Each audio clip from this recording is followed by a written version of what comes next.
구독과 좋아요는 사랑입니다. 여러분 반갑습니다. 서목사의 말씀 창고의 서목사입니다.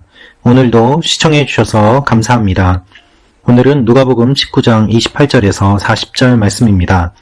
오늘 말씀은 예수님께서 나귀를 타고 예루살렘에 입성하시는 내용이 기록되어 있습니다. 예수님께서는 우리를 구원하기 위한 메시아로 오셨습니다.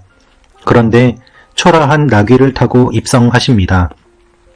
이것은 구약에 약속하신 하나님의 약속과 예언을 이루기 위한 그러한 주님의 계획된 행동이었습니다. 오늘 이 말씀을 통하여서 우리에게 주시는 하나님의 마음을 함께 묵상해 보기를 원합니다. 28절부터 말씀입니다. 예수께서 이 말씀을 마치고 예루살렘을 향해 앞장서서 올라가셨습니다. 예수께서 올리브산 근처 벳바게와 베다니에 가까이 이르셨을 때 두 제자를 보내시며 말씀하셨습니다. 반대쪽 마을로 가거라. 그 마을에 들어서면 아직 아무도 탄 적이 없는 새끼 나귀 한 마리가 매여 있을 것이다. 그것을 풀어서 끌고 오라. 누가 왜 풀어가느냐고 물으면 주께서 필요로 하신다고 하라. 보냄받은 사람들이 먼저 마을로 들어가 보니 과연 예수께서 말씀하신 대로 나귀가 있었습니다. 예수님께서 예루살렘을 향해 앞장서서 올라가십니다. 여러분, 주님께서 앞장서서 올라가시는 모습을 생각해 보십시오. 죽음을 향해 걸어 올라가시는 길입니다. 주님께서는 십자가를 향해 걸어가십니다. 그런데 그것은 주님께서 먼저 올라가시고 또한 주님께서 적극적으로 올라가시는 모습임을 우리가 알 수 있습니다. 제자들은 어떤 일이 일어날지 제대로 알지 못했습니다. 주님께서는 모든 것을 알고 계셨습니다. 그런데 주님께서 먼저 앞장서서 올라가시는 것입니다. 리더는 앞서가는 사람입니다. 모든 것을 알고서도 앞서가는 사람, 앞으로 어떤 일이 일어날지 알면서도 그 길을 묵묵히 걸어가는 사람, 그 사람이야말로 진정한 리더고 그 진정한 리더는 바로 예수 그리스도 한 분이심을 우리가 이 말씀을 통하여서 알 수 있습니다. 예수님께서 두 제자를 보내시며 나귀 새끼를 데려오라고 하십니다. 그런데 이 말씀을 보면 예수님의 제자들이 준비한 것은 아무것도 없음을 알 수 있습니다. 이미 주님께서 모든 것을 준비하고 계셨고 주님께서 알고 계셨고 주님께서 주도적으로 모든 일들을 이루어 가십니다. 여러분, 예수님의 제자들은 무엇을 했습니까? 아무것도 하지 않았습니다. 단지 주님의 말씀을 듣고 그대로 했을 뿐입니다. 그렇게 순종하며 나아갔을 때 나귀 주인이 예수님께서 말씀하신 그대로 나귀를 내어주는 일을 하게 됩니다. 여러분, 우리는 우리가 살면서 우리에게 일어나는 일들을 잘 모릅니다. 그런데 주님께서 말씀하시는 대로 하다 보면 그 일이 그대로 이루어지는 것들을 보게 됩니다. 왜 풀어가느냐? 주인이 물었을 때 주님께서는 주께서 필요로 하신다고 하라 이렇게 대답하라고까지 알려주셨습니다. 주님께서는 모든 것을 알고 계셨고 모든 것에 대해서 구체적으로 말씀해 주셨습니다. 여러분, 우리의 삶도 주님께서 모든 것을 알고 계십니다. 그리고 구체적으로 말씀하십니다. 우리는 단지 주님의 말씀을 듣기만 하면 됩니다. 순종하면 됩니다.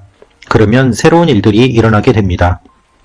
그것이 어떤 의미인지 잘 모르더라도 주님께서 말씀하시는 대로 할 때에 나중에 해석이 될 것이고 주님의 역사에 동참하였음을 알게 될 것입니다.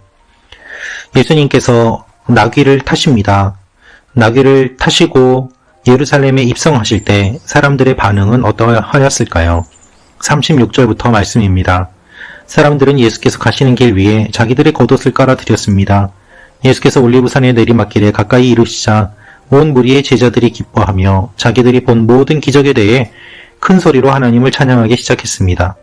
복되도다 주의 이름으로 오시는 왕이여, 하늘에는 영광, 평화, 지극히 높은 곳에서는 영광.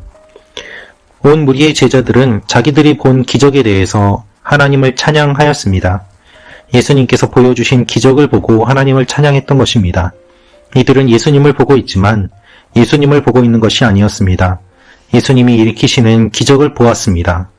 그리고 지금 이들이 환호하는 것도 예수님이 일으키시는 기적을 통하여서 자신들의 욕망을 채우기 위한 것이었습니다. 로마로부터 자유롭게 되는 것, 그리고 병 고침을 받는 것, 자신들이 할 수 없는 문제를 해결해주는 그러한 메시아를 이들이 원하였던 것입니다. 이들이 외치는 동기가 잘못되었음에도 불구하고 이들이 외치는 내용이 하나님에 대한 영광임을 주님께서 아시고 이들의 찬양을 받으십니다. 바리새파 사람들은 이들이 소리 지르는 것을 마땅치 않게 생각하고 예수님께 꾸짖으라고 요청을 하지만 예수님은 이것이 하나님께서 하시는 일임을 말씀하십니다. 39절 40절 말씀입니다. 무리 중에 있던 몇몇 바리새파 사람들이 예수께 말했습니다. 선생님, 제자들을 꾸짖으십시오. 예수께서 대답하셨습니다. 내가 너희에게 말한다. 그들이 가만히 있으면 저 돌들이라도 외칠 것이다. 여러분, 예수님께서 오시는 것을 기뻐하고 하나님을 찬양했던 이들은 얼마 곧 가지 않아 예수님을 배신하고 십자가에 못 박으라고 외칩니다. 우리는 이들의 모습을 바라보며 이들을 조롱하고 원망합니다. 어리석다고 생각합니다. 그러나 한번 생각해 보십시오. 우리는 언제라도 한번 이렇게 기쁘게 하나님을 찬양해 본 적이 있습니까? 이렇게 힘차게 큰 소리로 하나님께 영광을 돌린 적이 있습니까? 이들은 하나님께 영광을 돌리고 있습니다. 하나님을 찬양하고 있습니다. 이 모든 찬양은 예수님께서 말씀하신 그대로 하나님께 대한 찬양이요. 이들이 가만히 있으면 하나님께서는 돌들을 통해서라도 외치게 하셔서 찬양을 받으시는 분임을 주님은 말씀하고 계십니다. 여러분, 예수님의 모습이 얼마나 하나님에 대한 찬양으로 갈망하며 가득 차 있는지 우리가 보게 됩니다. 하나님은 찬양받기에 합당하신 분이시고 찬양을 원하십니다. 예수님께서 초라한 나귀를 타고 입성하셨지만 수많은 사람들은 하나님을 기대하며 외쳤습니다. 예수님께서는 그들의 외침이 어떤 의미인지 알고 계셨고 오래가지 못할 것임을 알고 계셨지만 그럼에도 불구하고 이들의 찬양을 받으셨습니다. 오늘 우리는 어떠한 모습으로 주님 앞에 나아가야 될까요? 주님을 찬양하고 하나님 앞에 기뻐하며 하나님의 일들을 기도하고 기대하는 그와 같은 하루가 되기를 원합니다. 말씀 참고 가정 여러분 한 분 한 분의 삶이 하나님의 은혜와 하나님의 영광으로 가득 차시기를 기도합니다. 우리가 작은 나귀같이 보잘것없는 존재라도 우리 위에 주님이 올라타시고 함께 하신다면 사람들은 주님 때문에 환호할 것입니다. 우리는 아무것도 아닙니다. 그러나 우리 가운데 주님이 계시면 주님이 계심으로 말미암아 주님의 영광에 동참하게 됩니다. 우리는 생명이 없습니다. 그러나 생명이신 주님이 우리 가운데 계시면 우리는 영생을 얻게 됩니다. 그래서 우리에게는 주님이 필요합니다. 오늘도 주님을 사모하며 나아가는 말씀 참고 가족 여러분 한 분 한 분이 되시기를 기도합니다. 기도하겠습니다. 아버지 하나님, 우리에게 주님을 보내어 주심을 감사합니다. 우리 마음 가운데 함께하여 주시고 우리와 동행하여 주옵소서. 하나님을 마음 깊은 곳에서부터 찬양하는 주님의 자녀들이 되게 하여 주옵소서.